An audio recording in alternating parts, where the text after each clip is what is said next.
नमस्कार मित्रांनो, आपल्या सर्वांच्या मनात कधी खूप शांत वाटते तर कधी खूप चिडचिड होते, तर कधी काहीच न करता फक्त पडून राहावं असं वाटतं. असं का होतं बरं? याचंच उत्तर आपल्या प्राचीन भारतीय दर्शनात दडलं आहे, ज्याला आपण त्रिगुण म्हणतो. आजच्या व्हिडिओमध्ये आपण सत्वगुण, रजोगुण आणि तमोगुण या 3 गुणांबद्दल सविस्तर माहिती घेणार आहोत. हे गुण तुमच्या आयुष्यावर, आरोग्यावर आणि यशावरती कसे परिणाम करतात हे आज आपण पाहूयात. सर्वात पहिला आहे सत्वगुण.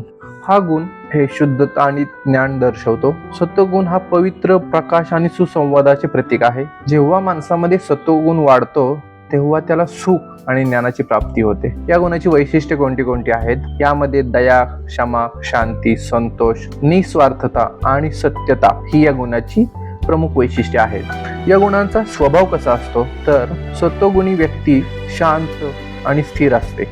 अशा व्यक्तींचे मन प्रसन्न असते आणि ती कठीण प्रसंगातही डगमगत नाही. यांचा आहार कसा असतो तर यांच्या आहारामध्ये ताजी फळे, भाज्या, दूध, धान्य आणि साधे सकस जेवण, ज्याला आपण सात्विक आहार असं म्हणतो. या गुणाचा परिणाम कसा होतो?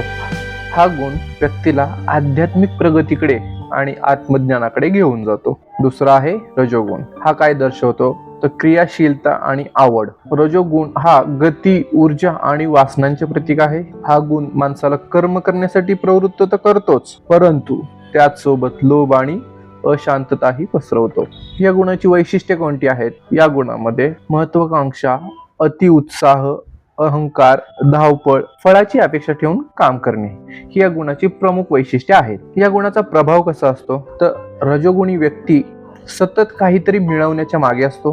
तिला प्रसिद्धी, सत्ता आणि भौतिक सुखांची ओढ असते. त्याचबरोबर मनात सतत विचार आणि चिंता सुरू असतात. तर यांचा आहार कसा असतो? यांच्या आहारामध्ये प्रामुख्याने अति तिखट, मसालेदार, आंबट आणि तळलेले पदार्थ पाहायला मिळतात. यालाच आपण राजसी आहार असं म्हणतो. याचा परिणाम कसा होतो? हा गुण सांसारिक प्रगतीसाठी आवश्यक असला तरी देखील तो व्यक्तीला ताणतणाव आणि दुःखात अडकवू शकतो.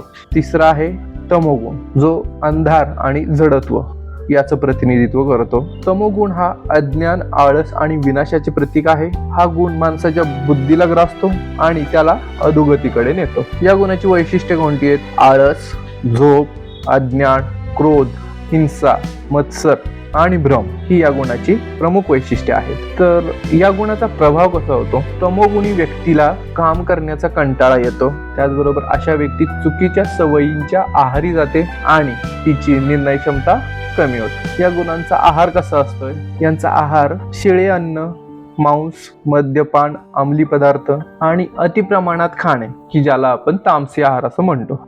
याचा परिणाम कसा होतो? हा माणसाला प्रगतीपासून रोखतो, माणसाला गोंधळलेल्या स्थितीमध्ये ठेवतो. यानंतर आपण या गुणांची एकमेकांशी नाती पाहूयात. हे तिन्ही गुण नेहमी एकत्र असतात. जसे एका दिव्यात वात, तेल आणि अग्नी एकत्र येऊन प्रकाश देतात, तसेच हे तिन्ही गुण मिळून मानवी शरीर आणि मन चालवतात. पण यातील ज्या गुणांचे प्रमाण जास्त असते त्याप्रमाणे माणसाचे व्यक्तिमत्व ठरते. जर माणसामध्ये सत्वगुण वरचढ असल्यास त्याची बुद्धी तल्लख राहते आणि मन प्रसन्न राहते. जर माणसामध्ये रजोगुण वरचढ असल्यास तो माणूस अतिमहत्वाकांक्षी आणि विचलित होतो. आणि तिसरा म्हणजे जर त्या माणसामध्ये तमोगुण वरचढ असेल तर माणूस हा गोंधळलेला आणि निष्क्रिय बनतो. या त्रिगुणांचे कार्यक्षेत्र आपण पाहूयात. जर आपण बुद्धी आणि निर्णय क्षमता यांच्यामध्ये या गुणांचं जर आकलन केलं तर जो पहिला गुण आहे की ज्याच्यामध्ये माणसाची बुद्धी सात्विक होते. जर सात्विक बुद्धी असेल तर काय करावे आणि काय करू नये, अर्थात धर्म आणि अधर्म यातील फरक अचूक ओळखता येतो. जर बुद्धी राजसी असेल तर स्वतःच्या फायद्यानुसार गोष्टींचा विचार करतो, ज्यामुळे निर्णयामध्ये स्पष्टता नसते. आणि जर बुद्धी तामसी असेल तर अशा व्यक्ती अधर्मालाच धर्म मानतात आणि नेहमी चुकीच्या दिशेने विचार करतात. जर या गुणांना आपण कर्मामध्ये आकलन केलं तर पहिलं आहे आपलं सात्विक कर्म. हे काय सांगतं?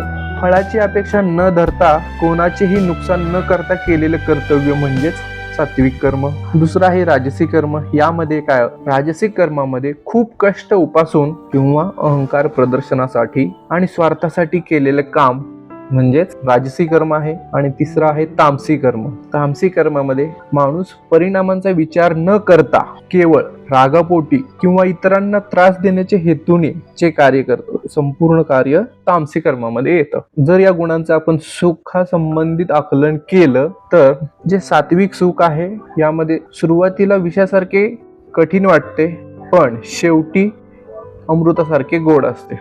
उदाहरणार्थ शिस्त, अभ्यास. जसं हे सुरुवातीला आपल्याला कठीण वाटतं, पण एक वेळेनंतर आपल्याला त्याच्यातील सत्यता जाणवते. जर राजसी सुख असेल तर सुरुवातीला अमृतासारखे वाटते, पण शेवटी विषासारखे असते. उदाहरणार्थ व्यसन किंवा इंद्रिय भोग. आणि 3 तामसी सुख, जे सुरुवातीपासून शेवटपर्यंत माणसाला मोहात आणि आळसात ठेवते. उदाहरणार्थ अतिझोप किंवा अंमली पदार्थ.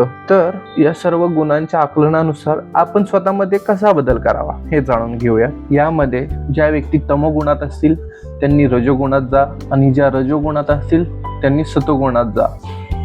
या गुणांची अवस्था पाहूयात आपण. भगवद्गीतेनुसार जीवनाचे सर्वोच्च ध्येय हे गुणातीत होणे आहे. गुणातीत होणे याचाच अर्थ असा आहे, जेव्हा माणूस या तिन्ही गुणांच्या पलीकडे जातो आणि सुख, दुःख, जय, पराजय यांच्यामुळे विचलित होत नाही, तेव्हा त्याला मोक्ष मिळतो. सारांश: प्रत्येक व्यक्तीमध्ये हे तिन्ही गुण कमी अधिक प्रमाणात असतात.